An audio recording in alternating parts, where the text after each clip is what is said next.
अस्सलाम वालेकुम फ्रेंड्स, मैं हूं राजा शुजात और आप देख रहे हैं राजा शुजात यूट्यूब चैनल और फेसबुक पेज। आज की वीडियो में हम तारीख़ के हवाले से बात करेंगे और तारीख़ के उस इम्पॉर्टेंट करैक्टर के हवाले से भी आपके सामने कुछ चीज़ें फैक्ट्स आपके सामने रखेंगे और साथ ही साथ उस इम्पॉर्टेंट मायदे की बात करेंगे जिसे मायदा लौज़ैन कहा गया। और वो लौज़ैन का मायदा सुल्तानत उस्मानिया के ख़त्म होने के बाद कमाल पाशा अतातुर्क के दरमियान और उसमें बरतानिया और फ़्रांस शामिल थे, उन्होंने किया। उस मायदे की शिकों के हवाले से बात करेंगे और उस मायदे के टाइम पीरियड के हवाले से बात करेंगे कि उस मायदे का टाइम पीरियड कितना था। और ये सारी चीज़ें आप लोगों के सामने शेयर करूंगा। इस सब की तरफ जाने से पहले आपसे ये गुजारिश है कि अगर आपने हमारे चैनल को सब्सक्राइब नहीं किया तो उसको आप ज़रूर सब्सक्राइब कर लें, फेसबुक पेज को लाइक कर लें ताकि इस तरह की और भी इंफॉर्मेटिव वीडियोस आपके साथ शेयर की जा सकें। कर रहा हूँ तो आपको ये पीछे लेके चलते हैं 1923 में, जुलाई 1923 में जब सुल्तानत उस्मानिया को ख़त्म किया गया तो उस वक्त बरतानिया, फ़्रांस और उनके अलाइड कंट्री के दरमियान, अलाइड कंट्रीज़ क्योंकि फ़र्स्ट जंग अज़ीम के बाद सुल्तानत उस्मानिया ख़त्म हो गई, तो उस वक्त जो कमाल पाशा अतातुर्क थे, जो मॉडर्न तुर्की के बानी समझे जाते हैं, उनका और ये जो बरतानिया थी, अब फ़्रांस था, इनके दरमियान एक मायदा हुआ जिसे स्विट्ज़रलैंड में ये मायदा हुआ जिसे मायदा लौज़ैन कहा जाता है। मायदा लौज़ैन के मुताबिक ये क्या था? बेस इससे पहले थोड़ा सा आप हिस्ट्री में चले जाएं तो तुर्की को अगर हम गौर से देखें, सल्तनत उस्मानिया या ऑटमन एम्पायर की बात करें, आपने पिछले दिनों इसके हवाले से एक आपने ड्रामा सीरियल भी देखा जिसे पाकिस्तान के अंदर इमरान खान साहब की गवर्नमेंट के दौरान लॉन्च किया गया, अर्तुगरुल गाज़ी। अर्तुगरुल गाज़ी जो थे बेसिकली वो सल्तनत उस्मानिया के फाउंडर, आप यूँ कह सकते हैं कि वो थे। और उसके बाद उनके जो बेटे थे, जो सुल्तान उस्मान गाज़ी जिसको कहते हैं, जिसके नाम पे ये पूरी सल्तनत कायम की गई। अर्तुगरुल गाज़ी के बारे में थोड़ा सा मैं आपको ये बता दूं कि ये बेसिकली जब हिस्ट्री में अगर हम देखें तो तातारियों मराठों की जंगें होती थीं और उस जंगों के दौरान ये जब तुर्की के करीब गए, अपने इलाकों से जलावतन होकर तुर्की के करीब एक कबीला लेके गए, सलमान शाह जो अर्तुगरुल गाज़ी के वालिद थे, उनके साथ 300-400 लोगों पर मुश्तमिल एक कबीला था। और जब ये तुर्की के अंदर दाखिल हुए, वहाँ पे सुल्तान अलाउद्दीन की वहाँ पे हुकूमत थी और अलाउद्दीन एक मुसलमान सुल्तान था। तो वहाँ पे जंग जो हो रही थी वो तातारियों और अलाउद्दीन की फ़ौज के दरमियान हो रही थी। वहाँ पे अर्तुगरुल गाज़ी और इनके ख़ानदान, सलमान शाह और ये सारे लोग बड़े बहादुरी से लड़े और वो जंग इन्होंने जीती। तो उस वक्त अलाउद्दीन सुल्तान ने इनको तुर्की के अंदर एक जगह दे दी जहाँ पे उन्होंने पड़ाव डाला और उनको कहा कि आप यहाँ पे रहें और सिर्फ आप जो हमारी सल्तनत के ऊपर या हमारी हुकूमत में कोई बाहर से हमला करता है तो उस हमले को आप रोकें। तो ये सारी सूरत हाल है। अर्तुगरुल गाज़ी जो है वो सरदार बने सलमान शाह के बाद। और फिर जो अर्तुगरुल गाज़ी थे, इस आदमी के अंदर इतनी ताकत थी, इतना इस आदमी का विजडम था और इस्लाम के ऊपर इतना पक्का था। आपने वो ड्रामे में भी देखा होगा कि इस्लाम ने ही बेशुमार फतूहात ली और जब वो आखिर में जब वो फौत होते हैं तो वो उनके जो बेटे सुल्तान उस्मान गाज़ी जो हैं उनके नाम पे सुल्तानत उस्मानिया जो है वो बनती है। अर्तुगरुल गाज़ी ने एक ख्वाब भी देखा जो उन्होंने अपने मुर्शिद से पूछा तो उस ख्वाब की ताबीर ये थी कि उन्होंने कहा जी कि मैंने ये देखा है कि एक बहुत बड़ा दरख्त है और उसके जो पत्ते, उसकी जो शाखें हैं वो बहुत बड़े लेवल पे फैली हुई हैं। तो बाद में उनको बताया गया उनके मुर्शिद ने कि ये इसकी ताबीर ये है कि आपको अल्लाह तबारक तआला ने चुन लिया और आप उस जो है एक ऐसी खिलाफत आपके ज़िम्मे मुसलमानों की हुकूमत कायम होगी जो तकरीबन 3 बड़े आज़मों पर मुश्तमिल उनकी हुकूमत कायम की गई। सुल्तान उस्मान जो था वो भी इंतहाई, आप यूँ कह सकते हैं कि वो एक बेहतरीन मुसलमान था और बड़ा इंसाफ पसंद था और उसने भी बड़ी मेहनत की। और ये सुल्तानत फिर वहाँ से शुरू हुई। अर्तुगरुल गाज़ी का ड्रामा आप लोगों ने देखा होगा कि वो कितनी उन्होंने मेहनत की थी। वो सारा जो ड्रामे के अंदर आपको बताया जा रहा है वो बिल्कुल उसी तरह हिस्ट्री भी यही कहती है कि इसी तरह किया गया। और सुल्तान उस्मान ने फिर इसको आगे बढ़ाया और ये आगे बढ़ती बढ़ती 600 साल तक, यानी 3 बड़े आज़मों पे ये सुल्तानत कायम हुई जो एक बहुत बड़ी मुस्लिम एम्पायर थी। अब इसकी ये भी आपको बताऊं कि आज जब ये सुल्तानत ख़त्म की गई तो हजाज कराम जो था, जिसमें मक्का मुकरमा और मदीना मुनव्वरा है, ये भी सुल्तानत उस्मानिया के नीचे था, उनके कंट्रोल में था। और ये सऊदी अरब समेत बेशुमार तकरीबन 40 ऐसे मुल्क हैं। जब ये सुल्तानत ख़त्म हुई तो 40 मुस्लिम ममालिक जो हैं वो इससे अलग होकर बने।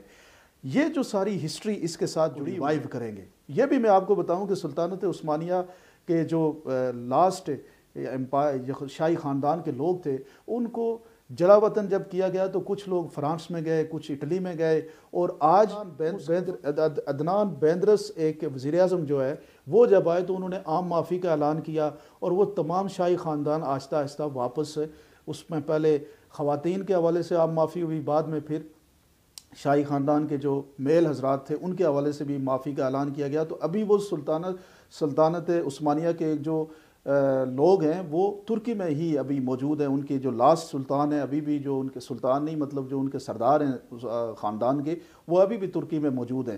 تو یہ بعد میں ساری چیزیں ہوئی، لیکن جو امپورٹنٹ بات تھی وہ تھی معاہدہ لوزان۔ معاہدہ لوزان جو تھا وہ 100 سالہ تھا۔ اب اس کے حوالے سے بھی ڈیفرنٹ باتیں ہو رہی ہیں، کچھ لوگ کہتے ہیں کہ ایسا کوئی معاہدہ ہوا ہی نہیں، کچھ لوگ کہتے ہیں کہ ایسا معاہدہ اگر ہوا ہے تو اس کی کوئی ٹائم پیریڈ نہیں تھا۔ لیکن جو مختلف جگہوں پہ بات ہو رہی ہے، اردوغان نے بھی جو بات کی ہے اس میں یہ تھا کہ یہ جو کنٹریکٹ تھا وہ 100 ایئر کا کنٹریکٹ ہے، اور 100 ایئر پورے ہو رہے ہیں 23 جولائی 23 میں۔ اس معاہدے کے مطابق ہوا کیا؟ معاہدہ جب ہوا تو کمال پاشا آتا ترک اور یہ جو برطانیہ، فرانس اور باقی الائڈ کنٹریز کے درمیان جنہوں نے اس وقت ان کو شکست دی تھی، وہ یہ تھا کہ ترکی جو ہے وہ ایک تو جو ان کا آئل ہے وہ اپنی زمین سے نہیں نکال سکتا۔ آئل کے بہت بڑے ریزروز ہیں ترکی کے اندر، وہ آئل نہیں نکال سکتا، اور ڈرلنگ نہیں کر سکتا، اور کسی دوسرے ملک میں بھی جا کے ڈرلنگ نہیں کر سکتا، ان کو ہمیشہ جو ہے وہ آئل خریدنا پڑے گا۔ ایک جو ہے بندرگاہ تھی ان کی باسفورس، وہاں سے تقریباً ابھی بھی میں آپ کو بتاؤں کہ تقریباً 45% جو ہے وہ جو بحری سفر ہو رہا ہے یا بحری تجارت ہو رہی ہے وہ اسی بندرگاہ سے ہو کے ہو رہی ہے۔ وہ جو بندرگاہ ہے اس بندرگاہ کو انٹرنیشنل بارڈر، انٹرنیشنل ایریا کہا گیا کہ اس میں سے کوئی بھی جہاز بالکل گزر سکتا ہے، کوئی اس کے اوپر ٹیکس نہیں ہے۔ وہ بندرگاہ بھی ترکی میں، اور انتہائی امپورٹنٹ بندرگاہ ہے۔ پھر اس کے حوالے سے یہ کہا گیا کہ جناب جتنے بھی یہ جو اپنا شاہی خاندان کے لوگ ہیں ان کے اثاثوں کو ضبط کر دیا جائے گا، اور ان کو ملک بدر کر دیا جائے گا، اور دوبارہ خلافت کی بات ترکی میں نہیں ہوگی۔ اور تیسری بات یہ جو پانچویں بات جو تھی وہ ترکی کو اسلامی ملک نہیں ہونا چاہیے بلکہ سیکولر کنٹری ہونا چاہیے، جیسے سیکولر کنٹری کے طور پہ چلا۔ ایون کہ شروع میں ترکی میں اذان، عربی اذان کے اوپر بھی پابندی لگائی گئی۔ یہ ساری چیزیں، یہ جو معاہدہ لوزان کے مطابق ترکی کے ساتھ یہ سارا کچھ کیا گیا۔ اب دنیا یہ کہتی ہے کہ 2023 میں اس معاہدے کی ٹائم پیریڈ پورا ہوتا ہے، اور اس معاہدے کے ٹائم پیریڈ کو پورے ہونے کے بعد ترکی جو ہے، آج آپ کو یہ بھی پتہ ہونا چاہیے کہ ترکش جب بھی حجاز کرام جاتے ہیں، مکہ اور مدینہ جاتے ہیں، تو وہاں پہ جتنی بھی تبدیلی کی گئی، اس تبدیلی کے لیے جو کچھ بھی وہاں پہ ڈیزائن میں تبدیلی کی گئی، کوئی نئی کنسٹرکشن ہوئی، تو انہوں نے اس سب چیزوں کو پریزرو کیا ہوا ہے۔ ترکی کے اندر ایک بہت بڑا میوزیم بنایا جس میں بالکل کوئی بھی 1% بھی وہاں پہ حجاز کرام میں تبدیلی ہوئی، انہوں نے وہ ساری چیزیں اپنے اس میوزیم میں آ کے رکھی ہوئی ہیں۔ اب جو بات ہے 2023 کی، جو لاسٹ بات ہے جو آپ لوگوں کو اور ہمیں سمجھنی ہے، وہ یہ کہا جا رہا ہے کہ یہ جو سلطنت تھی، جو اتنی بڑی سلطنت تھی، 3 بڑے اعظموں پہ مشتمل سلطنت تھی، جس کو ختم کر دیا گیا، اس کے بعد تقسیم کیا گیا، 40 ملک بنے۔ اب ترکی یہ کہے گا واپس اپنی سلطنت کو بحال کریں گے۔ اور جو سب سے امپورٹنٹ بات یہ ہے کہ فائنینشیل پوزیشن پہ ترکی کی، جب نیا ترکی بھی بنا، یہ بھی آپ کو پتہ ہونا چاہیے کہ یہ G20 کنٹریز کا یہ ممبر ملک ہے، دنیا کی 17ویں بڑی معیشت ہے، دنیا میں 7 کروڑ سے زیادہ لوگ سالانہ ترکی میں وزٹ کرنے جاتے ہیں، وہ ٹورزم کے لیے جاتے ہیں۔ ایک بہت ہی طاقتور ملک کے طور پہ ترکی بنا، اور اردوغان نے IMF کے سارا قرضہ جو ہے وہ ختم کر دیا ہے۔ ابھی ترکی کے اوپر کسی قسم کا کوئی قرضہ نہیں ہے۔ اب ترکی اپنی انکم کو کیسے انکریز کرے گا؟ اگر آبنائے فورس پہ، باسفورس پہ وہ اگر لگا لیتے ہیں ٹیکس، تو آپ یہ دیکھیں کہ دنیا کا 45% جو ہے تجارت وہاں سے ہو کے ہوتی ہے، اس سے وہ ملینز اینڈ بلینز ارن کرے گا۔ اگر ڈرلنگ کرتا ہے ترکی، اور اپنے کیونکہ ان کے پاس بہت بڑے ریزروائر ہیں، امپورٹ نہ بھی کرے، ایکسپورٹ نہ بھی کرے، تو وہ اپنی ذات کے لیے خود کفیل ہو جائے گا جو وہاں سے آئل نکلتا ہے۔ تو یہ ساری چیزیں ترکی کے پاس جب آئیں گی تو ڈیفینیٹلی، آج بھی اگر ہم غور سے دیکھیں تو اردوغان کے دل کے اندر مسلمانوں کی محبت بڑی ہے، اور مسلمان لوگ اس کو بڑا آئیڈیل مانتے ہیں۔ آپ کشمیر کے اندر کوئی بات ہو تو اردوغان سب سے پہلے फ़लस्तीन में कोई बात हो तो अर्दोगान सबसे पहले, दुनिया में मुसलमानों के हवाले से जहाँ कहीं भी कोई बात होती है तो अर्दोगान जो है वो सबसे पहले जाके बात करते हैं। और ये कनेक्शन जो है बर सगीर के मुसलमानों का और तुर्क सुल्तानत उस्मानिया का, बर सगीर मतलब हम हिंदुस्तान और पाकिस्तान मिला के बात कर रहा हूँ, इन लोगों ने उस वक्त जो है वो तुर्कियों की हमायत की थी, तुर्कियों के साथ खड़े हुए थे जब जंग अजीम वन पहली जंग अजीम थी। तो वो एक और भी अटैचमेंट है अपना तुर्की के तुर्किश लोगों को बर सगीर के मुसलमानों के साथ। तो अब दुनिया में दुनिया के अंदर अपनी जो उनकी एक सल्तनत थी, उनकी अपनी दुनिया में अपनी हुकूमत थी, उस हुकूमत को रिवाइव करने की कोशिश करेगा और इवन के हजाज इकराम को वापस लेने की बात करेगा। लेकिन ये अभी बातें देखने वाली हैं क्योंकि अमेरिका का और यूएस अपना सऊदी अरब का एक आपस में एक बड़ा अच्छा ताल्लुक है। फिर अमेरिका ये जो अभी इकॉनमी के ऊपर उनको भी बड़ा प्रेशर हुआ है। चाइना के साथ तुर्की ने बड़े अपने ताल्लुकात बनाए हैं, रूस के साथ बहुत अच्छे ताल्लुकात डेवलप किए हुए हैं, इधर पाकिस्तान के साथ बड़े अच्छे ताल्लुकात हैं।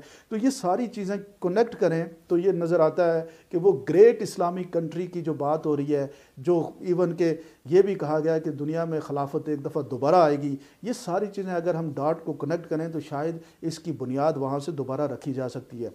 पाकिस्तान के अंदर अर्तुगरुल गाजी को दिखाने का मकसद यही था कि मुसलमानों के अंदर एक जज्बा क्रिएट हो, एक वलवला क्रिएट हो, मुसलमानों को अपनी तारीख़ का पता हो कि ये किस लेवल पे इन्होंने कितनी बड़ी हुक्मरानी की और उस हुक्मरानी को करते हुए वो किन बुनियादी बातों के ऊपर अमल पैरा थे। ये जो इतनी ताबनाक उनकी तारीख़ है उसको रिकनेक्ट करने की बात है कि ये तारीख़ को आप देखें और इसके हवाले से आगे प्लानिंग की जाए। अब देखना ये है कि माहिदा लौज़ैन ख़त्म होता है या नहीं, इसके हवाले से डिफरेंट राय हैं। कुछ लोग कहते हैं ये माहिदा था ही नहीं, अगर ये माहिदा था तो सुल्तानत उस्मानिया के किसी खलीफा के साथ या किसी बादशाह के साथ नहीं था बल्कि कमाल पाशा अतातुर्क के साथ था। मतलब ये सारी चीज़ें इसमें हैं।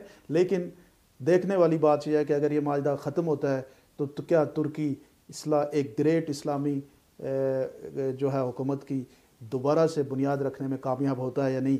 आप क्या समझते हैं ज़रूर कमेंट सेक्शन में बताइएगा और हमारे चैनल को ज़रूर सब्सक्राइब कीजिएगा। बहुत बहुत शुक्रिया।